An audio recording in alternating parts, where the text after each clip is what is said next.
Hello, and welcome to the C3 Method Podcast. I'm here today with Ward Stanford. Thank you for being here today. Thanks so much for having me, Rob. It's great to be here. Yes. Now, you were like Instagram tag, and I believe the same would be for your website, is Built Anyway Coaching. Yep, that's right. Yep. Yeah. How'd you come up with that name? Yeah, so it's a little bit about my story and my history, and it's a common thing that I see from a lot of people.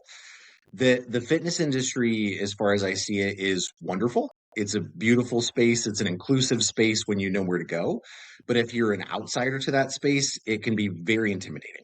Like I Mm, see that all the time where people are like, I'm scared to go into a new gym. I don't know what to do. I don't know where to start. And so for me, I was morbidly obese through my entire life. I was over 400 pounds by the time I was in my early 20s. I was mm, not a fit person. I was not an athlete. I say this and with all the love in the world for my fellow people. As a high schooler, I was a fat nerd. That was me. yeah. I was in drama club. I was in the band. I sang and danced and I did comic books and video games, and I was not, I did some sports because it was a small town and you have to, right? Yeah. But that was not my love. I was somebody where the fitness industry kind of wasn't for me. Maybe it Mm, left me behind. Maybe it didn't attract me enough. I'm not sure. So where that moniker comes from is the idea that like genetically, I was not built for this. Genetically, I was overweight. I have bad shoulders. I have bad hips. I have all kinds of issues with movement and everything else. And even though I wasn't built for this, I got built anyway. And that's ah, where that comes from, is the I like idea that a that lot. like I want to find the people who the fitness industry may have left behind. I like to jokingly say it's like the island of misfit toys kind of thing. Yeah. And it's Yeah. like I can be the shepherd, the guide to show you how to get involved in these things, to find spaces that feel inclusive, to find things, ways of moving your body, ways of eating that feel good for you. And then, as you know, I'm sure from all your work too, is like once people get a taste of it and they start to look a little better, feel a little better, move a little better, they realize that it always was for them. It's for anybody.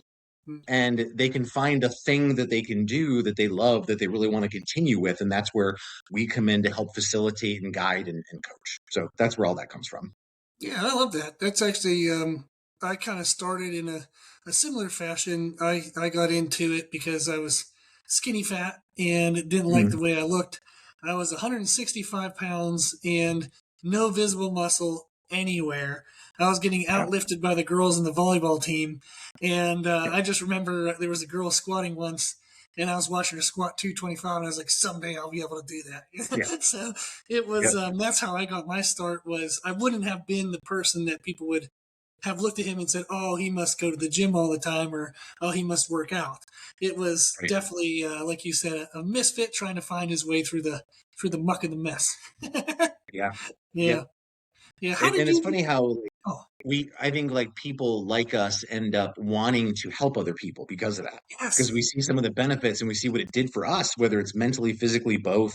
And it's like, oh, how do I get that to more people? How do I help more people? And so I don't I think it's a lot of people come into this space from that perspective. Like you get either like the people who are always athletes and they just want to work Mhm. with athletes or a little bit more of this kind of the spin on things. So Yeah, and I noticed you have a degree in psychology, and so therefore, I'm assuming the mental aspect, the emotional aspect of getting to work with clients is definitely a passion as much as seeing the physical goals and physical results. it is. Yeah. And that's actually where I think from my own personal journey, like, the truth is you, you don't weigh as much as I weighed and not have disordered eating, right? Yeah, Like true. whether it's a literal eating disorder or whether it's just disordered eating, it's emotional eating, it's coping, it's whatever. And so that was a big take for me as I started to, go through some life changes in my late 20s related to some of the weight loss. And and I think this is a common thing for people who lose or gain a lot of weight. You start to not notice and recognize yourself in the mirror anymore. Hmm. Like I would literally be in a store or somewhere and think to myself, God, if I could just look like that guy. And then I would notice it was actually me in the mirror. Oh my, And I, yeah, good for you. like, Isn't that if fun? you're at like I was gonna say J.C. Penney's, I'm not sure that they even exist anymore, but like in a Yeah. department store where it's like you see the mirrors that are kind of far away, I'd be walking through and be like, oh, how come I can't just look like that guy? I'd be so happy if I could look like that guy. And then my partner would say, that's you. And I would look again and be like, what do you oh, whoops, I guess it is. Yeah. And then of course it changes so that to me was kind of the initial stages of there's something more than just the working out here. There's Mhm. something more than just the macros. There's something in my brain, and I'm sure in a lot of other people's brains, that whether it's emotions, whether it's vulnerability, the way you think about food, the way you deal with the world around you, the way you use food for different reasons, whether that's like coping or celebration, good, bad, doesn't Mhm. matter. But like all of these things impact that. And that to me was the more interesting concern. I'll say it like that. Because if you go like, I had an uncle one time who jokingly was like, he was like, "What's health and fitness? What, eat a carrot? What's the problem?" Like, and it's just so I think there's a sense with a lot of people where they kind of like if you ask the average person, right, what should you eat to lose weight, or look at your own shopping cart. What are two or three things in there you know are not healthy? She can Mhm. tell you that, Yeah. right? But it's so then why is it in your shopping cart? Yeah. That's the more interesting question to me. Why Mhm. aren't you doing those things that you know you should do or could do or would do that would improve your health, your fitness, your body, whatever? And all of that stuff comes from the brain. And Yeah. that to me, like motivations, behavior, behavioral psychology is where it was just so it just felt like the answer was pulling me in that direction, which is why I decided to go and focus most of my actual official studying in that area. Yeah. I think that's you hit the nail on the head. Like when I started at 16 reading magazines, and everything you always read about was the training program. And if you did Yeah. like 21s instead of regular reps, like all of a sudden your arms would blow up, Yeah. you know? So I Yep. started with training. Then I realized, okay, well, I'm doing the training. A lot of my clients are doing the training, but some of them are getting results better than others. And what's the difference? Well, it was nutrition. So I went and got my master's in nutrition. And then all of a sudden I'm like, okay, well, I'm writing a good enough training program, a good enough nutrition program. Now what is the problem? The problem is they're not implementing the programs. Why not? And it's the psychological aspects. Like you said, if they're eating for stress, well, the perfect nutrition program, like if it tells you this much grams of chicken, this many grams of rice, this many grams of vegetables, that doesn't tell you what to do if you're stressed. Yeah, so it was interesting for me that getting down to more of the psychological components was it's kind of like how you would start to make the change, and then knowing the training and nutrition was definitely important because now that they're ready to take the actions, what are the most efficient and effective actions? But how do you get someone to start? That seemed to be the biggest issue for me. Yes. And I'm really glad you said it like that because that's exactly right. Like you could write any number of and like I could write 20 different programs that would put a lot of muscle on you. That Yes. I could write a bunch of programs and a bunch of different varieties of programs that would improve your deadlift or would help your powerlifting total or your marathon time or whatever. But why isn't it working? Why aren't you doing it? Mm-hmm. Right? And or what are you feeling before you have to go out for that run? And I find like it's so interesting to me, like as my own seasons of life change kind of thing. Yeah. And as my fitness changes and as I'm deciding like I want to, we all do this. We go back and forth, and like I want to get huge, to then like I'm too big now. I want to get small. Like I'm, Yeah. Not only get cut. like oh I'm too small. I want to get. Yeah. Uh, so as those things ebb and flow, like what do I feel when that's Mm-hmm. happening? And this is where like I think especially in the fitness industry, and I joke with people about this a lot, and hopefully this isn't too inflammatory for people, but it's like this is a hobby. Yes. Like I don't get down with all the like this is war, brother. Like a lot of Yeah. that kind of stuff. It's like if that helps you feel motivated in the moment, then that can be useful for you. If you need to like go through your demons or whatever to hit a set, it's Mm-hmm. like I get it. Like I've been there too, and once in a while I'm still there. I'm a human just like everybody else. Yeah. But I'm always really interested in the vulnerability side of it and the Mm-hmm. sense of like why is it difficult for you? What are you feeling right before? What do you feel like afterwards? How can Yeah. we use that to inform the next iteration of a plan? And I'll use just myself as a really simple example. I don't write plans for myself anymore where I'm doing, for the most part, unless there's a really Mhm. specific reason to, where I'm doing less than 4 reps of a squat. Oh, I see. Yeah, and that makes sense for injury prevention And and that is body. just 100% mental, Yeah. right? I could come up with a bunch of reasons why it's important to me. I could come up with a bunch of reasons why I should or why it makes sense or just a test single once in a while. I could do that. But the mental burden of getting ready for a heavy squat specifically, because I'm a terrible squatter because of hip issues and everything else. Mm. Um, the mental burden of that is just not worth it to me. And it sucks away time out of my program. It sucks away efficiency for me. Yes. And so like that's what when I talking about like kind of the motivational side, the psychological side, it's like, why fight that? Yeah. I can be extraordinarily productive with a bunch of different other ways of doing something. Get my goals met, feel really good, spend less time in the gym, be less like upset that I didn't do something, right? And so like that to me is like a very interesting way of looking at some of these kinds of problems with individual clients. It's really hard to do on a broad spectrum, which is why it doesn't translate super well to content or Mm. group classes or that kind of thing. But it's where my real passion lies in terms of working with people to figure out like what strings can we pull for you as an individual person to understand where those barriers are, and then how we can build some really positive habits, not fighting those things, but just kind of working within what you already do. So, Yeah, and that, it and was I just think really that's really helpful in regards like of having a coach or having someone to talk through, especially if they've been where you've been.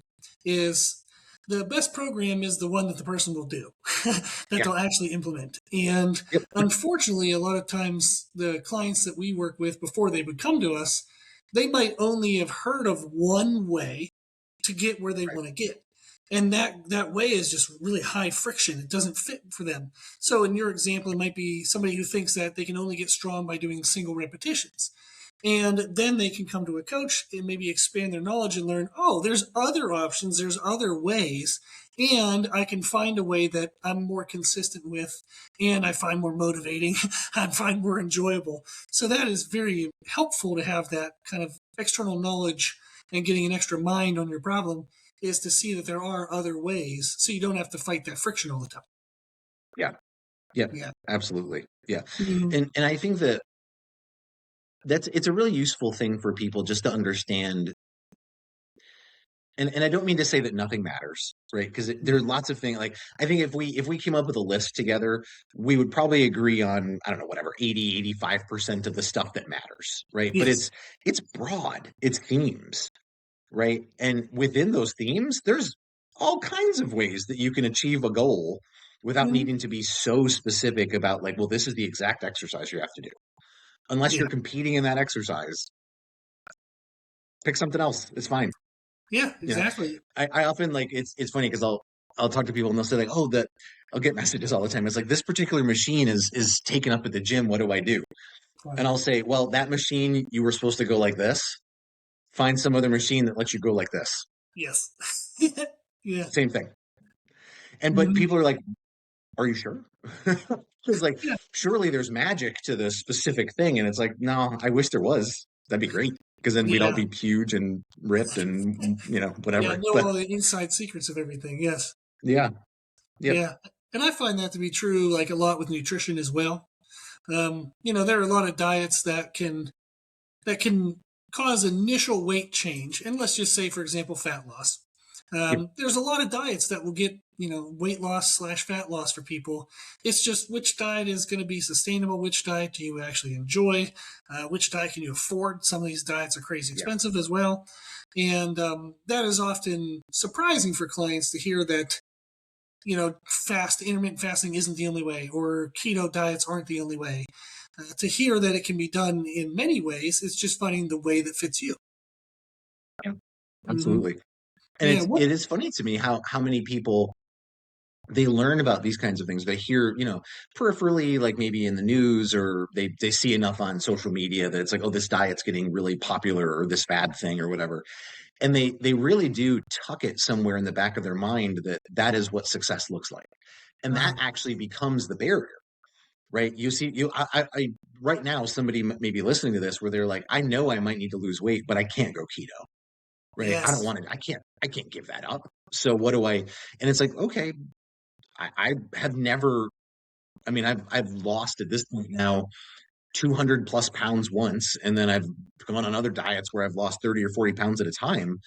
Never once even approaching a keto diet. Like Mhm. I actually, for my own body, prefer a pretty high carb diet, even when I'm on Yeah. a fat loss phase. I'm a bigger person and I perform way better with more carbs. And people are blown away by that. And a lot of times, like in my intakes, I'll do like very detailed food intakes because I really like to know what people truly enjoy, their cooking skills, what they like to play around with. Are you Oh, somebody that fun. likes fun, recipes, or are you somebody that's like, I want to just eat chicken? I can't cook. You just tell me what to do. And I always see this. People will be like, "Oh, I'm really surprised to see that like chocolate's in my plan." And it's like, well, you said you really like chocolate.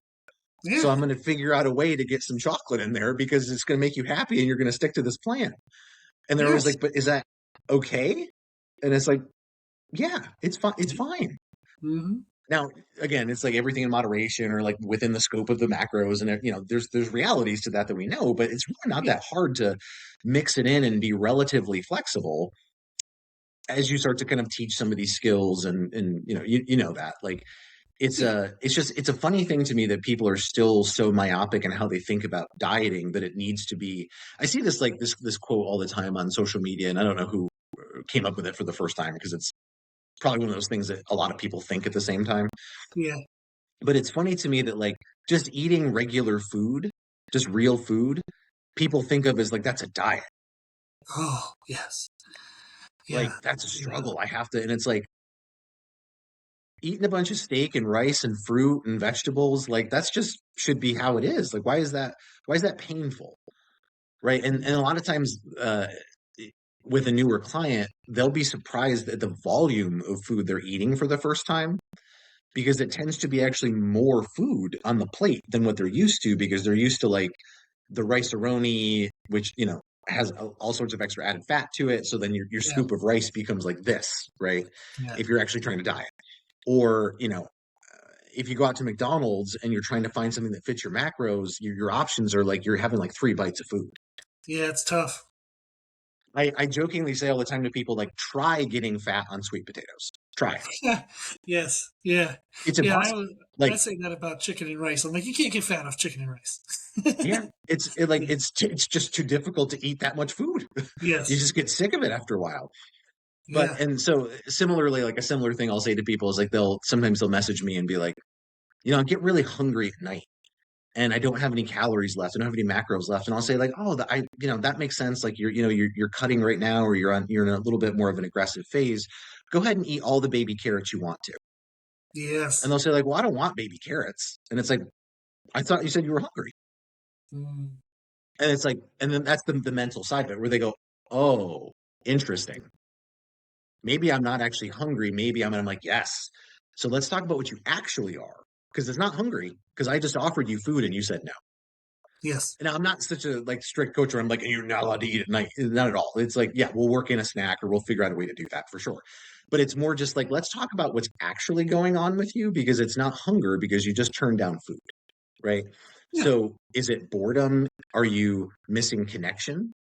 That's a big one when people are hungry at night or when they get bored or they get a little bit like, during the day you're with a lot of other people, your coworkers. You might be running Hmm. around a lot. You're busy. You're mentally stimulated. At night, there's a lot less of that going on. Yeah. And so you start to gravitate toward those things that make you feel connection. And food is one of those things for us where we learn like, the big family table, or you go out to eat to celebrate, or you start to associate food with connection, food with this general sense of activity and enjoyment and things. But it's not the same thing. And we all know that when you're sitting at home alone watching TV at night, just like shoveling chips into your face, that's Yeah. not the same kind of connection and enjoyment as like going out to dinner with somebody or having a family meal. So it's like maybe, and there was a client I was talking to the other day. I was like, call your brother.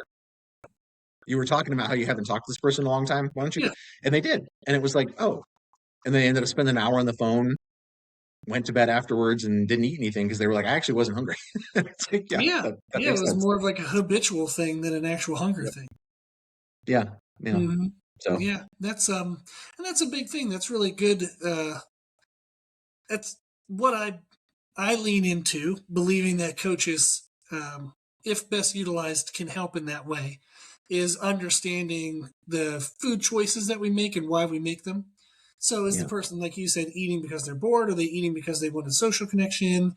Or are they eating just because that's what they normally do and now they don't know what to do? Or are they eating because they're trying to soothe stress?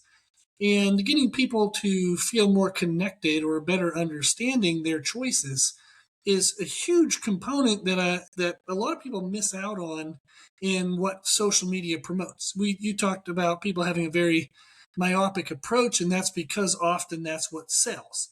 Somebody sells a program that's, here's my approach, or here's my blueprint, here's my diet, and then they think that's the way that it's done. And it's easier to market that. It's easier for people to like make money by sensationalizing things. Whenever you look at the reality of things, it's often that there are many more options, and it comes down to the psychology more than just the program itself. So getting to the psychology component, I think, would help a lot of people more than just finding like quote unquote the right diet or quote unquote the right training program. Is just better understanding why you make the choices you make every day. Yes. Yes. Mm-hmm. And that's a really big point that I think would go a long way for most people is instead of trying to find the right diet first. And like I obviously just because I've been doing it for a long time and it's what my degrees are in and all that kind of stuff. But I always recommend therapy to people. Uh, Yes.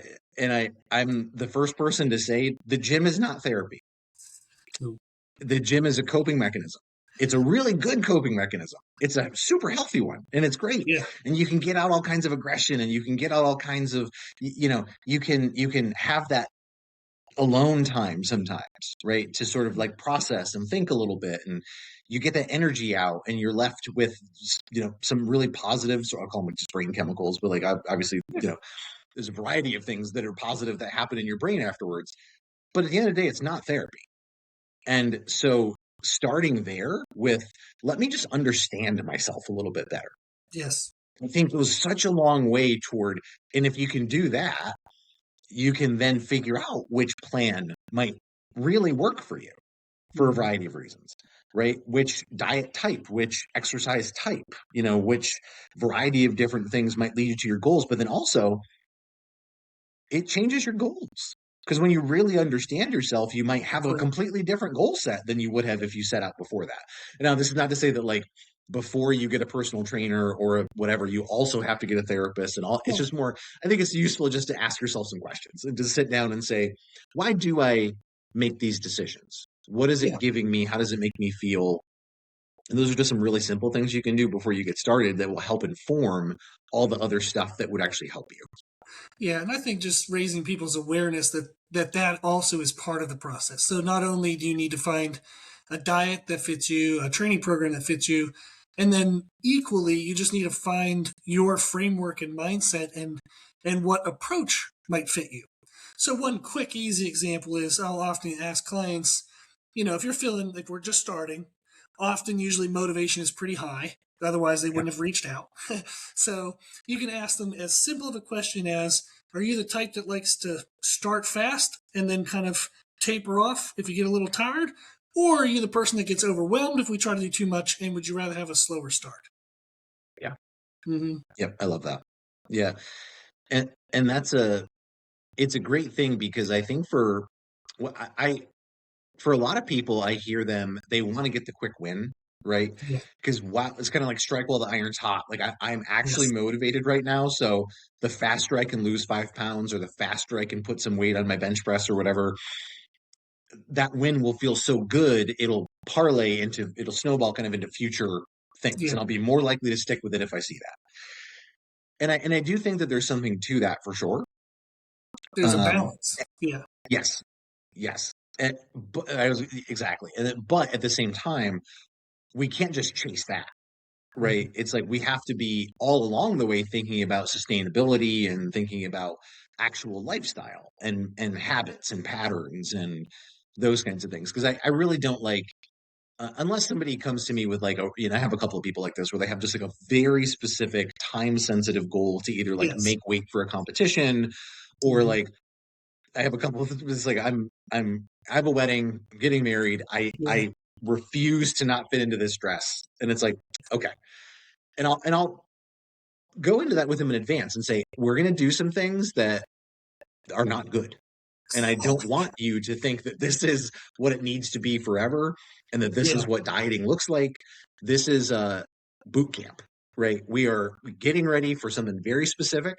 But then the fun is, and this is where I try to focus afterwards, is let's keep working. In a lot of times, it's like, give me 6 weeks afterwards or give me a month or two afterwards, Mhm. because that's where the real work that's sustainable is going to happen. Yes, yes, How do we yes. get you out of this and then work back into like real patterns again? And there's nothing like, for the most part, nobody's, I don't want to make sure that I don't go too far into this area. For the most part, nobody's going to really hurt themselves that badly in a quick phase like that. There Yeah, are because people even who if you try to would starve and would be yourself willing on to. starvation, yeah. Yeah, exactly. But for the most part, people, like, even if it isn't great, we can get ourselves in and out of that relatively well, relatively quickly, and then kind of like use that as a great starting point for, you tend to be more insulin sensitive. You tend to have like Mhm. your motivation is still relatively high at that point. But Yeah. now we can actually make things a little easier for you. And sometimes the easier feels really easy compared to what you were just doing.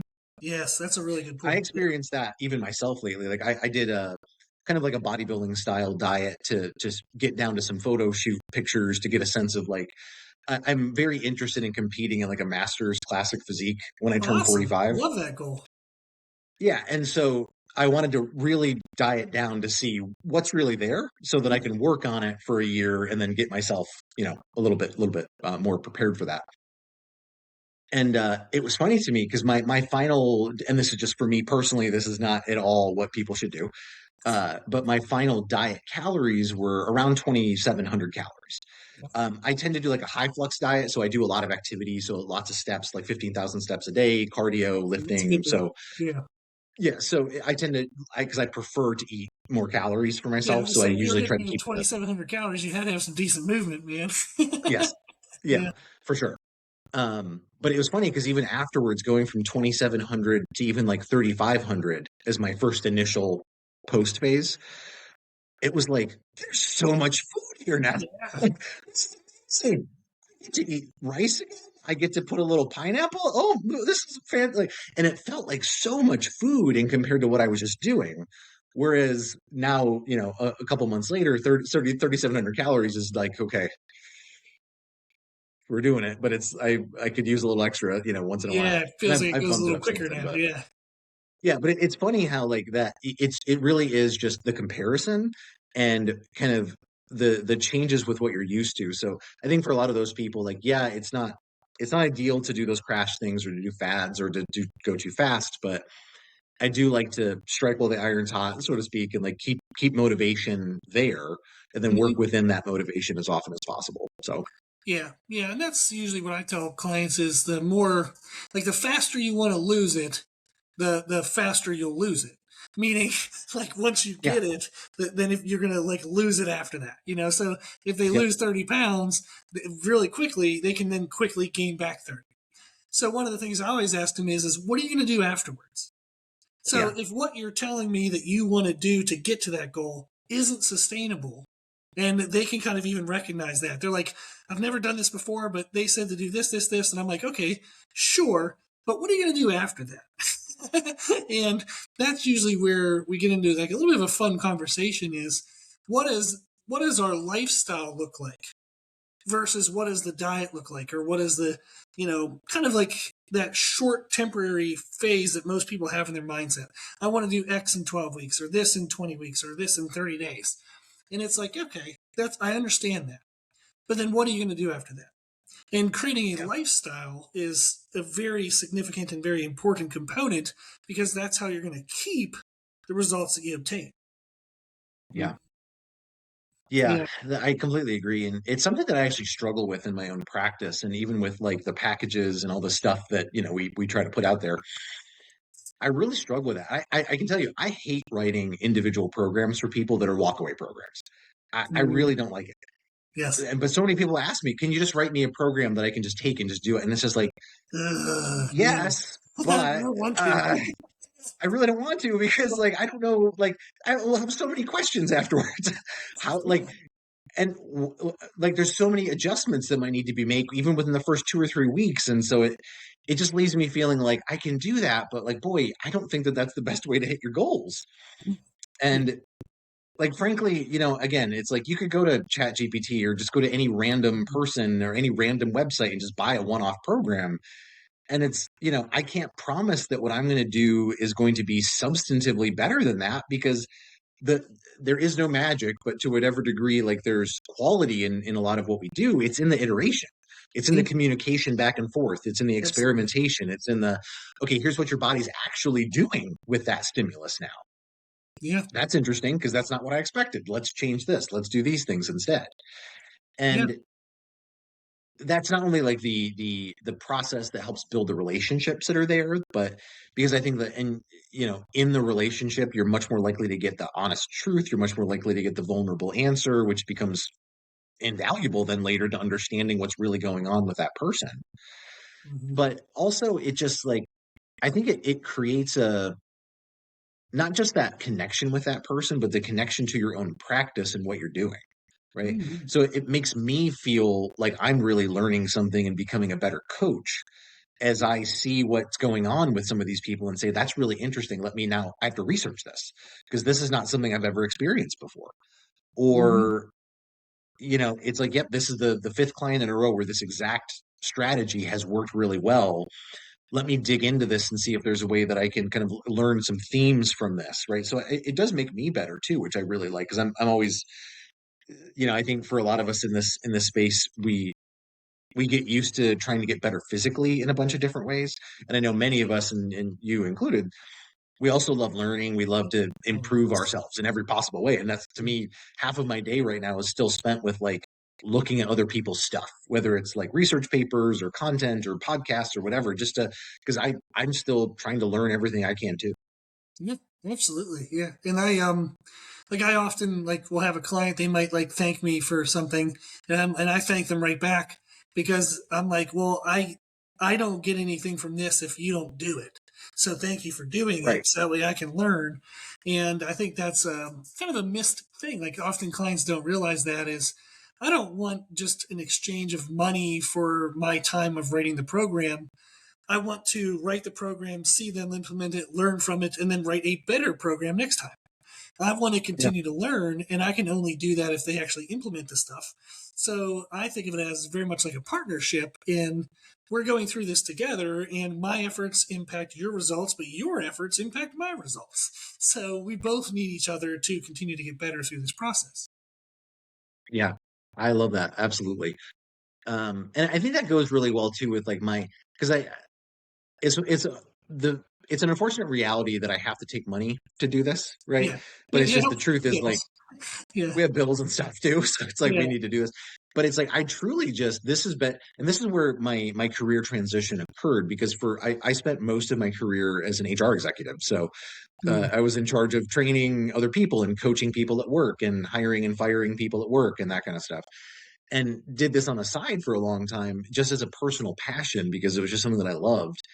And that was the final sort of thing that helped me transition out of that space and just into this full time for myself, was just getting so much legitimate joy out of helping other people really achieve something that they wanted to, right? Yes. Seeing themselves differently, and it's not just to say that, like, their whole worth is the scale, or their whole worth is their performance on the start line of a race or whatever. It's not that at all.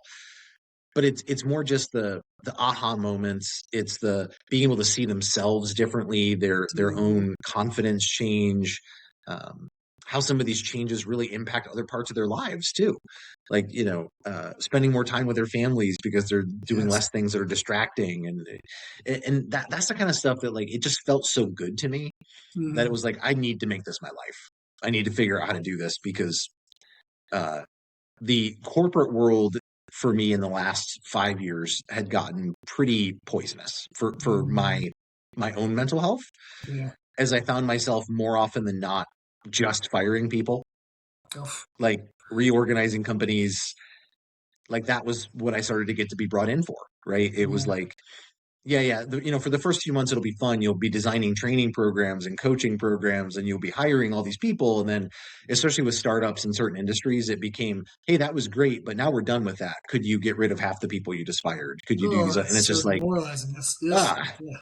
yeah. So it just started to feel, terrible over the last few years. And I had this other part of my life that was feeling so good. And it was Mm, like, okay, yeah, I really need to make this change because just for my own sanity and my own values, honestly. yeah. Yeah. I think that's actually an interesting transition, or an interesting correlation, I guess. Is I had a client reach out to me just this morning, and they had, for the first time in a long time, they self sabotaged last night. They had a high degree of stress. They had something happen in their personal life, and they said they just went out to eat fast food, stayed up late watching meaningless, stuff on Netflix, and Yeah, then they woke up in the morning and just said they felt like crap, and they were like physically felt bad, but then they also just emotionally felt bad. And yeah, they said that they recognize that in a positive way, they haven't done that in so long. And then also in a positive way, they realized how badly they just kind of feel physically, emotionally, and they don't feel like themselves after they did it. And I was like, how yeah, cool is it though that now yeah, that version of you doesn't feel like you? So I was yes, like, that's like it's amazing. That's like, oh, that gets me all fired up. I'm like, you realize you just said that that makes you feel like not you, and that used to be the you 24/7 all the time. So how freaking right. exciting is that? So they had this really bad night, and we left our communication all fired up and excited. Yeah, Yeah. yeah. I love that. I love that story for that person too, because it's like, and those are exactly the kinds of changes that feel so, and like you just said, it feels so good to be able to support a person. Not that you're forcing them or coercing them in some way, but just that they naturally arrive there over the course of time through the coaching, through learning about themselves, through seeing how some of these changes make them feel. Mm-hmm. I'm somebody very personally like this. Like I'll just tell you, I love the taste of alcohol. Mm. I love it. I love a good beer. I love a good glass of whiskey or wine or something like that. And over the last 3 years, I've had less and less and less, Yeah. not because I don't love the taste, because I don't love how it makes me feel. Yes. And as I aged, right, I got to the point where it was like even more than 2 glasses of wine with a dinner, I wake up the next day and I don't feel good. Yeah. My stomach is upset. I'm dehydrated, and no matter what I do. And so I started to make some of those choices for myself where it's like, yeah, maybe this just isn't me anymore. And I started to Mm-hmm. ask myself those same kinds of questions about what is it that I'm believe it or not, I'm actually a very shy person Oh, okay. in real life. Yeah, I'm introverted very except for introverted. in fitness. Yeah. Yeah. So in the right context, I'm very chatty because if it's something I love, I can talk about it. If it's a one-on-one, I can talk to a one-on-one person with no problems. Yeah. In a group of people, I need to sort of have a reason to. So I can Mm-hmm. present, but I'm not the person that's gonna walk into a party and be the life of the party and chat with everybody. I'm gonna be in the corner by myself, like eating my protein bar, just like, oh God, I hope no one sees me. Right. Yes. But I think that for me, one of the things that I noticed was that the alcohol was the social lubricant.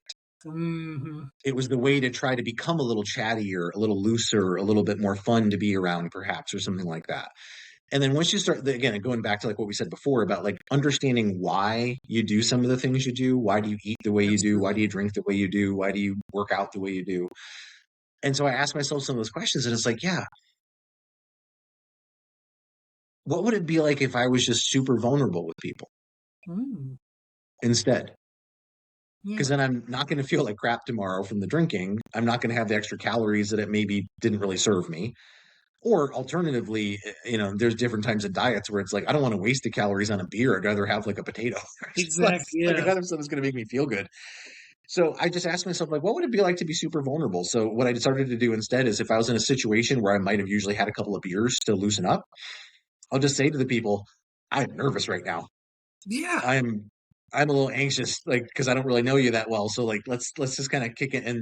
And just even that, like I noticed that the pressure drops right away. Absolutely, yes. And then that person's like, oh my God, I'm nervous too. Or it's just like, oh, don't worry about it, man. Like it's cool. Like, and then they'll, and just the whole thing becomes a lot easier when, and vulnerability is like a big thing that it's a big theme for me that I like to talk about with people, with my clients, and just in Yeah, general.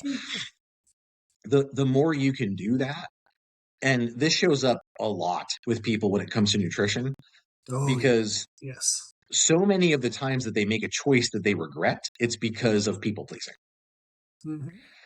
It's because, "Oh, I got offered this snack at work, or my mom gave me this thing, or whatever. I don't even know what to. I can't say no." And it's like, well, you can. Yeah. Like, good. Yeah. I You understand it's can. uncomfortable to say no, Yeah. And but sometimes it hits let's a trigger point for them too, because sometimes they're trying to say no all day. Someone hands them this thing, and then they just break down in the moment. Yeah.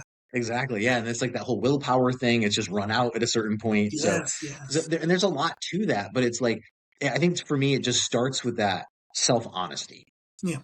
right? Why am I doing this thing that I'm really doing? Hmm. And even like if it's the brownie at work, even just saying, I'm taking this brownie at work.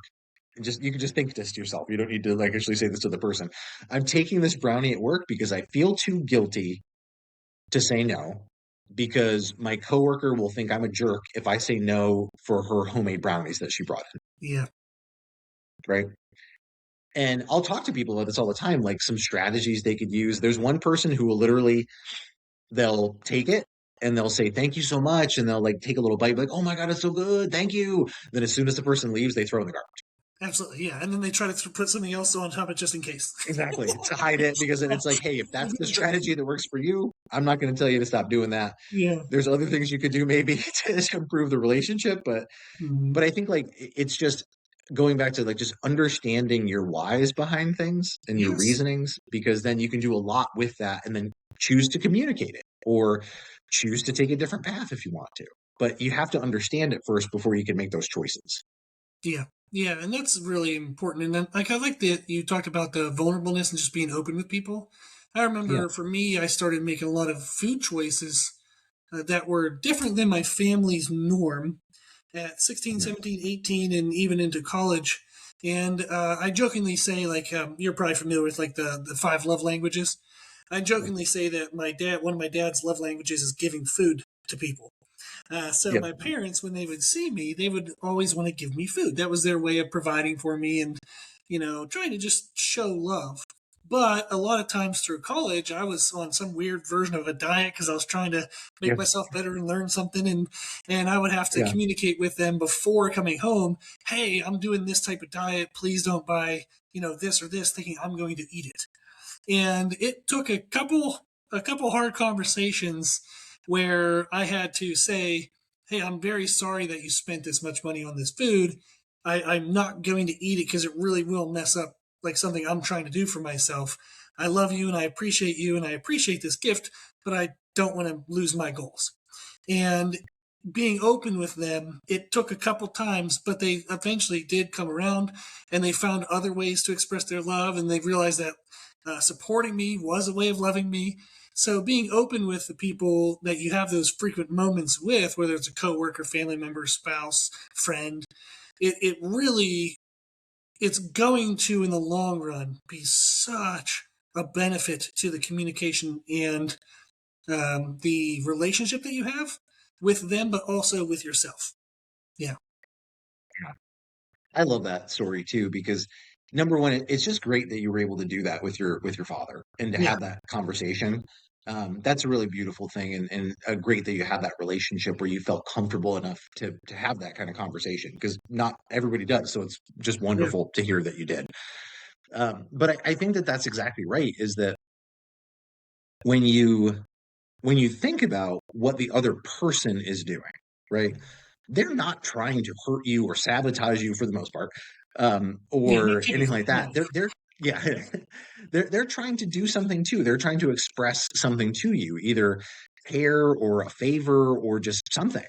And so if you just meet them there, right? Like, let me try Yes. to understand, like, what is this person trying to do for me right now? I think that that even goes a really long way toward breaking up the end thing. right? Yeah. Whether it's like, the pasta dinner with your family, or whether it's like having beers with friends even, Hmm. right?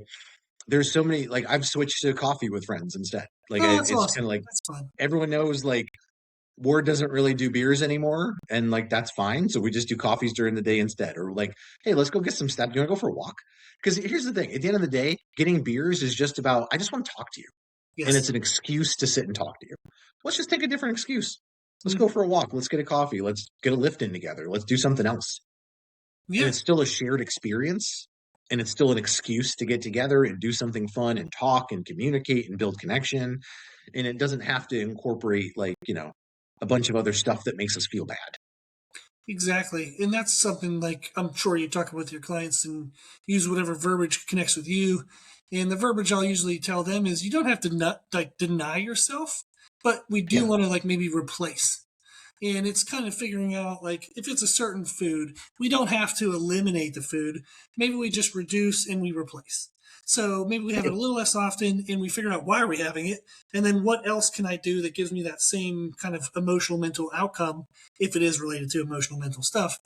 And I think just it goes back to, again, as we already said, a lot of is just understanding why we make the choices we make, how how impactful gaining that understanding can be in so many ways in our life. And that's something I definitely encourage clients to do. Like I usually share the only two book topics I listen to are business and self-help. So if I listen to a really good book or a good podcast that has to do with self-help or better understanding myself, I'll share it with my clients. And I think that's just an amazing approach to take with our clients or with ourselves is okay. I want to learn the content of what I want to get better at, but I also want to learn just being a better me and making better choices. Hmm. Yeah. Yep. Absolutely. Yeah.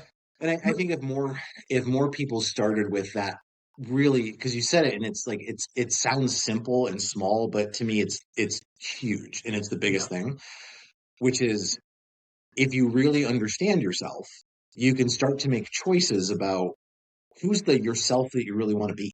Ooh, that's a good question. Ooh, that's a fun question. Yes. Yeah. Like, and that's been something that I've been even dealing with, or I don't want to say struggling with, but like really wrestling with and trying to make choices about in the last few years for myself, even is like, what kind of person do I want to be? Because the interesting thing, the fun thing, I guess, but it can be scary, but it's still fun, is that we get to make ourselves, Yes, you know, absolutely. quite literally. Like as an adult, you get to change anything you want to about your life in any given time, you know? Like I'm just going to say this, and you're not going to do this because like you have a wonderful life, I'm sure, and love your spouse and all that kind of stuff. But you could right now, you could literally say, Ward, I'm done. And Yep. you can walk out of the room, get in your car, and just drive Yeah. and never come back to the life you have. You could make that choice right now. Mm-hmm. And it's interesting that like there are so many of those kinds of choices. Like it doesn't need to be that dramatic, but like you could decide to gain and lose weight. You could decide to gain and lose strength. You could decide to quit your job and go do something else. You could move your city. You can get a new dog. All these things could happen today, Mm-hmm. right? And it's almost terrifying how much power we have over our own lives to make these changes. Yeah. And that's So then it becomes yeah. like having to really understand your motivations, your values.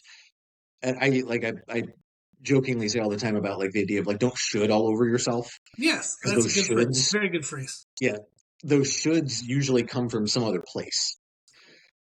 So it's like, what are my own shoulds and why are they there? And why do I care about them? And how do I facilitate that then? And what kind of person does that make me? And am I Mm-hmm. happy with that? It's just, I like to just ask myself these kinds of questions pretty often because I find that you go down this interesting rabbit hole and you often will end up with one or two nuggets that you're like, okay, that felt right. Yes. Like that didn't feel confusing to me. That didn't feel like I that felt, I use the phrase aligned a lot, which is just Well, that's like good. essentially, yeah, it's just like it feels like it's the right path, Mm-hmm. right? I don't know how, I don't know why, I don't know when, but I know that if I do this thing, that the idea of that feels good to me in my chest. Yes.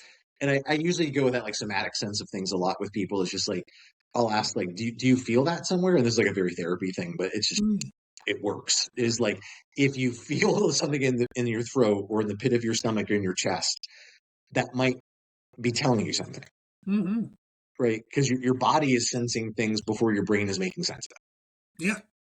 Yeah. There's really interesting research about decision architecture where if you scan somebody's brain and ask them a question, a part of their brain will light up. Yeah. And if it's a decision related question, a part of their brain will light up typically when you've said one of the two choices. If you then ask them, what is your decision? They'll say, I'm not really sure. I need some time to think about it. If you then scan their same part of their brain later after they've made the decision, the part that lights up is the exact same part that lit up the very first time. And essentially, like the gist of that research is your body and your brain make the decision for you immediately. The rest of it is just you trying to figure out and make sense of that decision for yourself. You're almost talking yourself into why that thing felt good. Yes. And so, kind of the point that I'm making about all that is there's a lot that goes on inside of yourself that if you just try to pay attention to it, it's going to lead you somewhere. And I'm not to say that like you blindly follow everything that feels good in your chest, Yeah. You can't but just say that if it yes to feels good in your chest, yeah, yeah. If it feels good in your chest or feels bad in your chest, it's definitely worth asking some questions about. yeah. Mm-hmm. So that's usually the way I like to kind of go with those things. I love that. And that's very. What I like about that is it's very empowering, meaning that like anybody who hears that is going to say, "Oh, okay, I already have it in me. I just need to now like get rid of the clutter and better understand it." But to know that it's already in them, and that can be very empowering for people who've struggled their whole life with what they might feel is making the right choice. Learning that, oh, okay, it is in there. There's nothing wrong with me. I'm not broken. I just need to kind of get through the clutter and the mess and start to maybe reconnect with myself and find out how do I make the choices that best match the me that I want to be. So defining who they want to be then helps them guide those choices and those feelings. Yeah, absolutely. I even will go as far as to tell people like that are really struggling with this to get started. I'll even have them pick an avatar, Oh, like whether it's from like a book, a movie, whether it's like a person that they know, right? And I have like on my phone, I keep it actually. Let me see if you can. I don't know if you can see that there, oh yeah, but suit, guy in a suit. so that's actually Agent Cooper from the show Twin Peaks. Oh, okay. So Agent Cooper. So Twin Peaks was a show that was like really popular in the late '80s. It's David Lynch. It's esoteric and spooky and weird and interesting. And that particular character really spoke to me Mhm. because he was somebody who was very in a crazy world where there's murder and crime and all these kinds of things, and it's his job to figure out what's going on. He was always very even keeled. He was always very open to what was going on around him. He was always very warm and receptive and loving to people around him. And also, he could kick some ass. I like it. So, Yeah. and it was a strong sense of like I love this character because he's not all like macho machismo like I'm gonna he was he shows up with vulnerability. Yeah. He shows up with an open mind. He asks questions. He is willing to say, I don't know. Like, let's figure this out together. And also, he's the first person to be there to help you. Mm. He's the first person to say, like, yes, I will be there and we'll do the right thing. We'll make it right. And so I save that on my phone as a little reminder to myself once in a while that when I'm struggling, it's like I ask myself, like, what would Agent Cooper do? Yes. Right. And so for a lot of people who are struggling with this, I'll have them pick out something similar, but it needs to be real, right? It can't just be like, I want to be like Superman. It's like, well, okay, Why? like, Yeah. Why do right, you? exactly. Like pick somebody that really means something to you. And Yeah. there's plenty of characters out there in books and movies and TV and things that I think, especially now, that people can really connect with. Mhm. And that goes a long way toward figuring out. And this is like it's funny because we're so far outside of like we haven't talked about calories Yeah. like Yeah. at all. Yeah. True. Yeah. Right. But it's like if you start to then go down the rabbit hole of asking yourself, like, what would Agent Cooper eat? Or like what would he do in these situations? Or what and it's kind of like, yeah, okay, that's interesting. Like if I want to be that kind of person, and that those are the things that feel important to me. How do I do more of that? Exactly. Right? And then all those things kind of flow. And yeah, I just love that when you can make the choices align better for people, their values, who they are, who they want to be, what they care about, their why, it makes my job much easier. Absolutely, yes. And then the calories and things are easy because you're filtering through then the decision mess. So it's Yes. easier to write a nutrition program once you know why the person wants to do what they want to do. They already know how to make the better choices and they have the right mindset to actually implement that program. Then it's like, oh, okay, now let's write the program. Because Yes. that's all Exactly. the stuff that would have gotten in the way of the program in the first place. Yep. Yeah. Yeah, and exactly, and you know this, and that's all the stuff that then later on, a month later, you're like, why isn't this working?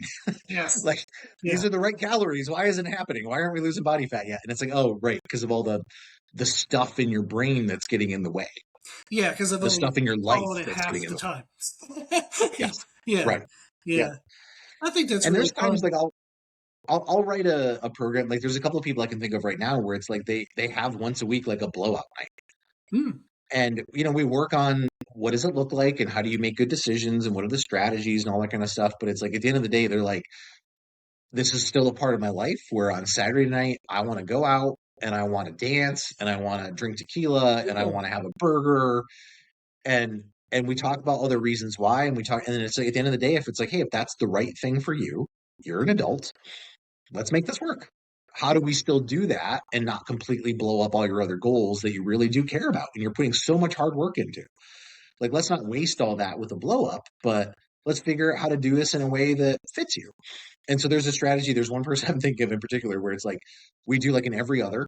So the kind of not that there's rules, right? But it's kind of like our shared rules that we agree on Yeah. together is uh no shots, Mm. cocktails, a water in between every cocktail. There you go. After every three, switch to a diet soda, and you can get back on your cocktails. And one meal that's a meal, whatever you want, Nice. doesn't matter, Yeah. Hmm. but it's a meal. It's not like it's when I say a meal, I mean like a dish. So it's not like, okay, I'm going to do the appetizer and then the dish and then the three side dishes and then Yeah. dessert. And then after the club, we're going Like to I do hit the another right side of thing. the And then menu. after that, Yeah. we're going to go to the post, Yeah. right? It's like if it shows up on the plate, whatever that one plate of food is, go to town. Love it. Yeah. Order whatever you want, as much as you want. And it's so funny that when you just set like really simple little parameters like that, you could still have a really good time. You could still Yeah. eat an absurd amount of food if that's what you really care about and that's what you really want to do. But the worst case scenario, I mean, even the worst restaurants in the country, one plate of food is 2,000 calories. Yeah. Right. And so it's like you're not doing anything you can't undo relatively easily, or frankly, that maybe even matters in Mhm. the scope of the full thing. And there's been plenty of times where like we'll check in the next day and we might get a weigh-in sometimes or something like that. And it's like they might not have gained anything at all. They might be down a half a pound from all the Yeah. dancing they did because they felt good and they were having a good time. Exactly. Yeah. And it's like, cool, great, okay, let's get back to it. Yeah. And I There's no love that. worries. Yeah. I tell clients a lot is we're just trying to make collectively as a whole more better choices than we were making before. Yes. So if we Yeah, looked at, exactly. let's just say, for example, a person has 3 meals a day. You have 7 days in the week. There's 21 meals. If we Yep. were to track how many were good meals before, maybe there was only 10 out of 21. Can we get to 11? Can we get to 12? Yep. And then there's still a ton of room for us to have fun and maybe make some mistakes or have variance in some of the other meals. But that's all we're doing is we're just collectively trying to make better choices over time. Yes. Yeah. Yep. That's exactly it. And it's funny because even for me, like I've found that in my life, in times when I was overly restrictive, Mm, the stress of being overly restrictive was worse on my body, worse on my mind, and worse on the scale, worse on in my performance, worse in the gym. yeah. And the stress was sabotaging the efforts that I was putting through. And it was like if I had just pushed 5% less in any one of those areas, I probably would have felt better and had better results. And that happens to me sometimes. Yes. Like a lot of times, like the phase right after a bit of a restrictive diet, I don't put on a ton of weight right away. What ends up happening is I reduce my stress so much of worrying about all the different things that I'm doing that it ends up being pretty much a wash. Like after this last diet phase, like I just was mentioning earlier, when I bumped my calories up, like it took a while for me to start gaining weight. Like I Mm, had to really bump them up. I had to bump them up again a couple of times to even really get to the point where I was gaining the healthy weight back. Which was, at a certain point, like once you get to those levels of leanness, like you need to get that weight coming back on relatively quickly to kind yeah, of yeah. heal the hormonal issues that you always end up with. Hmm. Um, so yeah, so it's just really interesting that I think like I don't want to say that calories don't matter because of course they do, and like talking about the idea of like calories in, calories out versus hormones versus all these other things. And at the end of the day, thermodynamics exists, and it is about calories, but all of those other things drastically affect not only how many calories you decide to eat, Yes. what your body does with those calories, how you absorb them or don't absorb them based on your digestion and all those kinds of things. And then Hmm. also the hormonal milieu that exists inside your body that decides a lot of those kinds of things. And Absolutely. it's not to say that like it doesn't matter at all, because it matters a lot and it matters for the most part almost exclusively. But all those other things are impacting both sides of that equation, Yes. right? All the time. And it's worth realizing that, like, for a lot of people, just like some of the first things that we work on are sleep quality and stress reduction. Yeah, they're so important. They're so foundational. Yep. And if you just do those two things, it's amazing. Like you can get rid of some inflammation, some water without really even needing to change drastic things about your food yet or your working out yet. And uh, it it's one of those things where it improves so many elements of your life then, and you get, like we talked about before, like that, the early wins and that motivation. Yeah. Like I have a couple of clients that I just started working with where it's like the one guy was like, I'm already down a belt loop and I don't understand how because I've only lost like a couple of pounds. And it's like, well, you're getting rid of a lot of water because you're actually sleeping really well and your stress is better than it was before because you're taking these little walks. Yeah. And the little walks are like you're just breathing and you're getting away from your desk and getting away from your phone, and it's giving you a minute to just like reset yourself. Hmm. And that's what it is. There's nothing magic. We barely even cut his calories yet. Yeah. It's really just like we're just improving your lifestyle.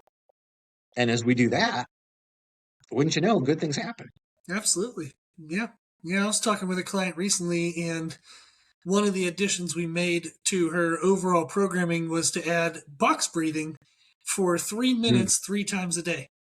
And I just love that. simply taking the time to breathe slowly, let the heart rate come down, let the body kind of just get out of fight or flight mode for a little bit.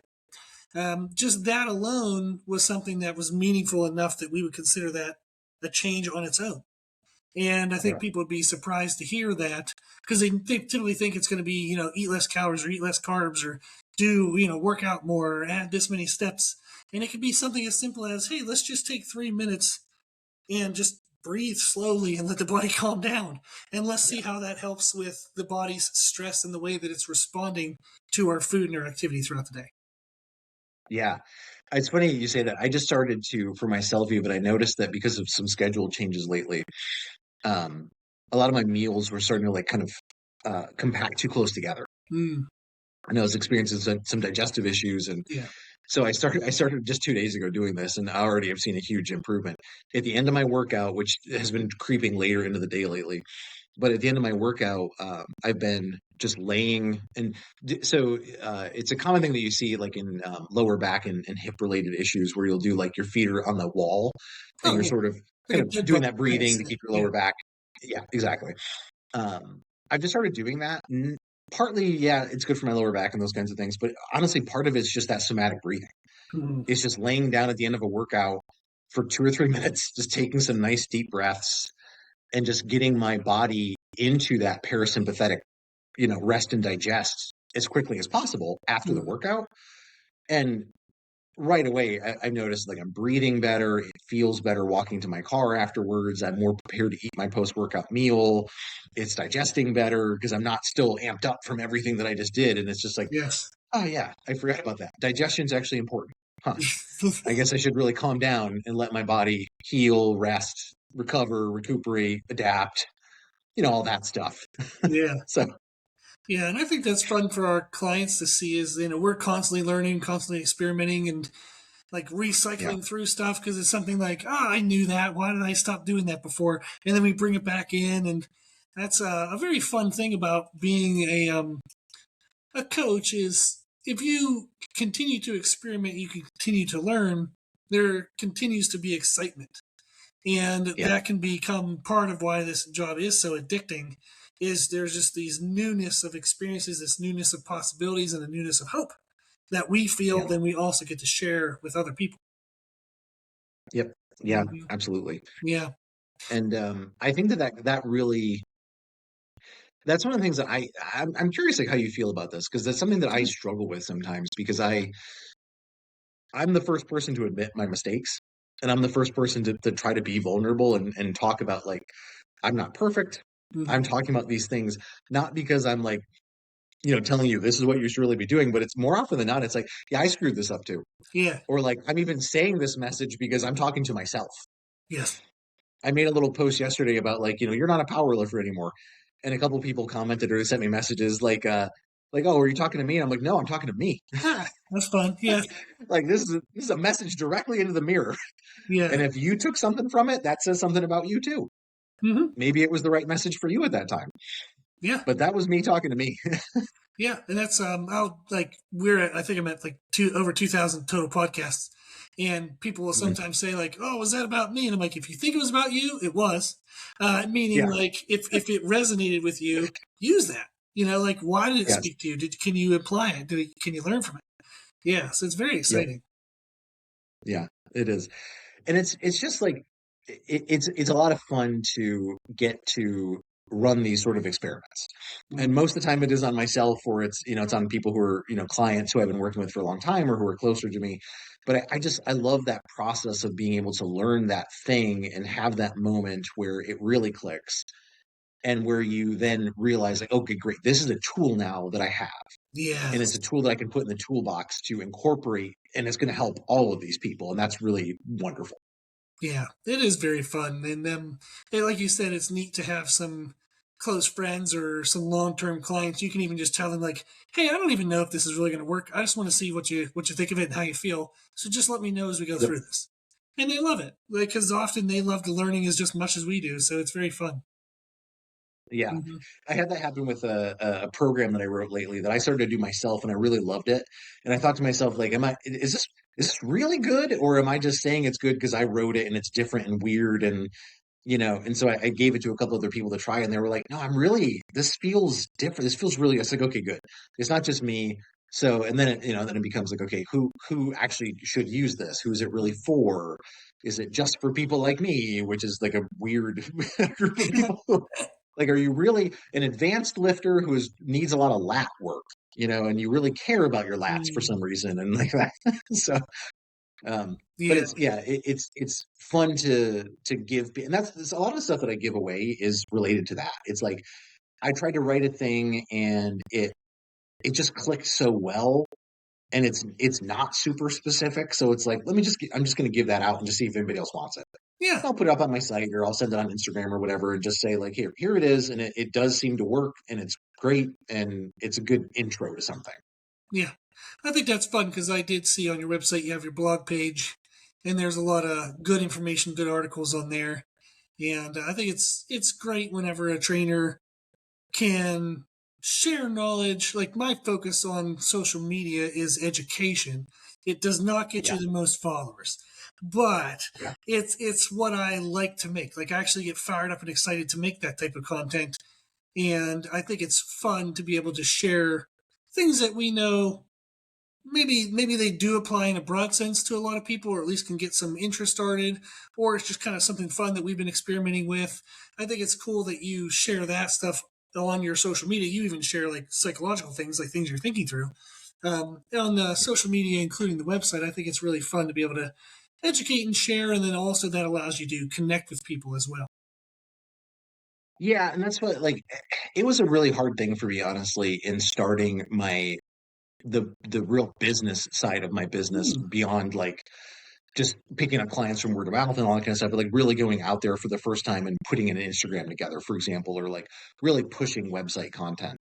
because I personally struggled a lot in the beginning and still probably do, but with what do I like and what do I care about and what would I want to see versus what do I think other people like and care about versus what might, get me followers or Yeah. clients or whatever. And like that feels gross to me and I don't want to do and that's where like there's so many of these like Instagram business coaches or whatever. It's like, Oh my gosh, they're everywhere. Yeah. yeah, and the message is the same and it's not a message that I like or care about. And so inevitably it's like, they'll reach out and it's like, nope, wrong again. Um, but it's so for example, I started like a small YouTube channel and truly the only point of this channel was not at all to get followers, was not at all like I will probably never have more than like 3 followers on that YouTube channel. It was for me. Yeah. It's 100% like I will post content on there that I think is interesting, that I want to talk about. And it was like that's my outlet. And then if I Mhm. do that, then I feel a little bit less bad about like the clicks. I feel a Yeah. little bit less bad Yes. about making little 30-second reels because like that was my struggle at first. I was like, I can't express anything in 30 Mm. seconds. Like I'm let Yes. alone like Very hard. useful content that's going to change somebody's life. Like I don't like Yeah. it's so difficult to do that. So I don't want to say I've given up on that, but like the content now is a little bit more. I'm going to be me, and if you click with that, I hope you do. Cool, follow along. Let's work together. Let's do whatever. I hope I can help you. That's Yeah. really it. And there's going to be plenty of people who look at my stuff and go like, nope, that's not for me. I prefer the, I'm going to war type people, or they really want to hyper fixate on athletic performance. And that's awesome. And I want you Yeah. to go do that. And that's not my niche. And there's so many other wonderful coaches, yourself included, that like really focus on like improving and like really getting real results for athletes. And it's like, Mhm. that's awesome. And I love that. And I follow that stuff for myself, Yes. but that's not necessarily the niche that I work inside of. So it's Yeah. like, let me just do my thing and my people will find me. Yeah. That's my wife and I have talked and given advice to the trainers that we work out with or people who reach out for businesses. We kind of equate it to dating. Is you Mm, would want the person you're dating to fall in love with the true you because that's who right. you're going to be, and that's fair to them as well because they should know what they're getting, you know. And we think of it the same as when we advise trainers for creating social media content: is be the real you. That's who they're going to hire. That's who they're going to interact with. That's who you are going to feel the most natural being. So that's the type of content that I share. Is if in the context of the way in which I like to share content, there's something that has more clicks or more views or goes more viral, then sure, I'm going to lean into that, like pick out some things that maybe went well. But I'm not going to just present content because it would be more popular. If it's not me, it's not who I am not going to create that content. Just like I wouldn't want to be a fake person on a date, I don't want to be a fake person towards the clients that I would want to attract and who would pay for me, to be like their coach. I want them to get the coach they expect and the coach that they want. Yeah. Yeah. I love that. And Mm-hmm. that I like the way you said that too, like in terms of the idea that it's very similar to dating, because I will tell you that I've had that exact same difficulty with dating too. Oh, yeah. So it's funny that like in the times I was dating, which is not now, luckily. But it's that same kind of like, on the third date, it's like, am I even being me? Like, why Yeah. was I talking about that? That's not me. Like, I Mm-hmm. don't even like motorcycles. Why was I like, why was I talking about Yeah. that? So I think there's definitely some lessons and some value in that too. Yeah. But It it's would. funny because like there's certain things in my content that you might think. So I just this popped into my mind as you were talking about like being yourself. But um, one of the things I like to do is like taste test videos, Oh, fun. and though yeah, they get a lot of reaction. So I think a lot of people think like, oh, it's just for the gram, or it's just and it's like no, if you actually know me, I've been hosting taste tests at my house for years. Oh, that's cool. Like we would do it like for example like Pop Tarts. And the idea is like I don't want to buy 50 boxes of Pop Tarts and have them all sitting in my house. But if everyone who comes to the party brings a different flavor, we can all take a bite, try it, compare them, and be like, oh, that's fun. Okay, great. But then you don't need to eat Pop Tarts for 3 weeks. You just have one Yes. night, you play some board games, you chat, take a couple bites, and it's like, oh, that was fun. Okay, great. You vote, who you like. And I've done that with like Pop-Tarts and chips. And it's almost like garbage foods, like so to speak, where you're just Mm, like, they got like so many flavors of that now. And like, it's pulling me, but like, I don't really want to buy a bunch of those. yeah, I Right. don't want a year's supply So, worth just to find a flavor I like. Yeah. right. Just to find the one that might be kind of good. Yeah. So I used to host parties all the time where we would do that. And then it just became like, oh, let's just video that. Oh, that's super fun. I really And like that. yeah. So there's a lot of the content stuff that I've been doing lately where it is a little bit more me, and that has just immediately started to feel better. Oh, I love it. And so, yeah. Yeah, that's one of the things that I was able to get over younger and before social media became popular was I'm blind in my left eye, which can Mm. make me a little cross-eyed when I'm tired. And then also I have Pierre-Robin syndrome, which is a throat disorder, like you're born with like a misshaped throat. And I've been Oh, okay. told by I didn't know that. doctors and speech pathologists that the range of my voice, like how deep my voice is not the same for like all other males. I'm actually kind of, they say, in between the register of like a female and a male. And I remember Okay. growing up being told this at 16, 17, 18, like, oh, geez, I'm cross eyed and my voice isn't deep enough. And it was like, that So, crushed my yeah. confidence. But what really helped me was as I would work with clients, I started training people when I was 16, and I would show like a couple friends something, a family friend something, and they got really excited. It made a change in them, and that got me excited and was fun. So then, whenever this thing called Instagram came out, and Facebook and all that, what helped me get over my insecurities was just knowing, if I push through my insecurities and I share this piece of information and it helps one person, Yeah. they get that feeling that I have seen clients have. And that can be the motivation then for me to push through my insecurities and say, if I do this, I can help that one person. And that was a big thing for me that helped me work through those self doubts and those insecurities, was just knowing that maybe on the other side, somebody was benefited and somebody got a better life because of it. Yeah. Yeah. Yeah. I love that. It's a hard thing though, right? Yeah. Like I'm curious, like, and I'm gonna say it like this on purpose, and I you know uh, have a lot of respect for you, obviously, Oh, but I'm okay. just gonna say it like this on purpose because I still, at least once a month, I see a fat nerd in the mirror. Oh, absolutely. Yeah. I know what you You know mean. what I mean? So it's like Yeah. I'm sure you might see like the cross-eyed kid with the high voice or whatever. Yep. You know what I mean? Like, and it's not you, but it is like It's still in there. that Yeah. person is still in there, and it's hard to say like whether that's the case or not. It's still fine. Yeah. You could still be you, still put this stuff out there, and still help people. Yeah. You can still make a difference But in the it's world. Yes, but it's so much easier for me to say that to somebody else than it Yeah. is to embody that, feel it, and then get it out there. So Yeah. So true. So true. Yeah. yeah. Yeah. Well, one thing I wanted to do, like before we wrapped up, was I did want to encourage the listeners to go to your website. Can you share what your website is and what they might find on your website? Yeah, so it's builtanywaycoaching.com. I'll say it again. It's like builtanywaycoaching.com. Yeah. And so on the website, I do keep a blog there, and it's just basically, usually it's a particular topic that I think is really interesting that I can put a couple of deep dive points. They're usually just like a page or less. And the blog for me is a way to just kind of organize some of my thoughts about certain topics in a way that I think is going to be more digestible for people. Mm. So that's there. There's a little bit of like a quiz thing that you can do to figure out like which of the plans that I offer might make sense for you. And it doesn't always just put you to the most expensive plan. It actually tries to figure out like based on what your needs really are, Yeah. what would you get the most out of, Yeah. right? And then there's also tons of free programs. So I usually will put them up with like a little slash there, but there's a very intro beginner, like I've never thought about really losing weight before. Mm. So how do I go from I call it like the couch to 7,000 steps program. Yes. It's not about running. It's about like just how do I just get more steps in? Yeah. Or a very intro, I don't want to go on a diet, but what are some things I can add to my life? Like adding in vegetables, adding in some protein sources, things like that, that might just lead to a healthier lifestyle.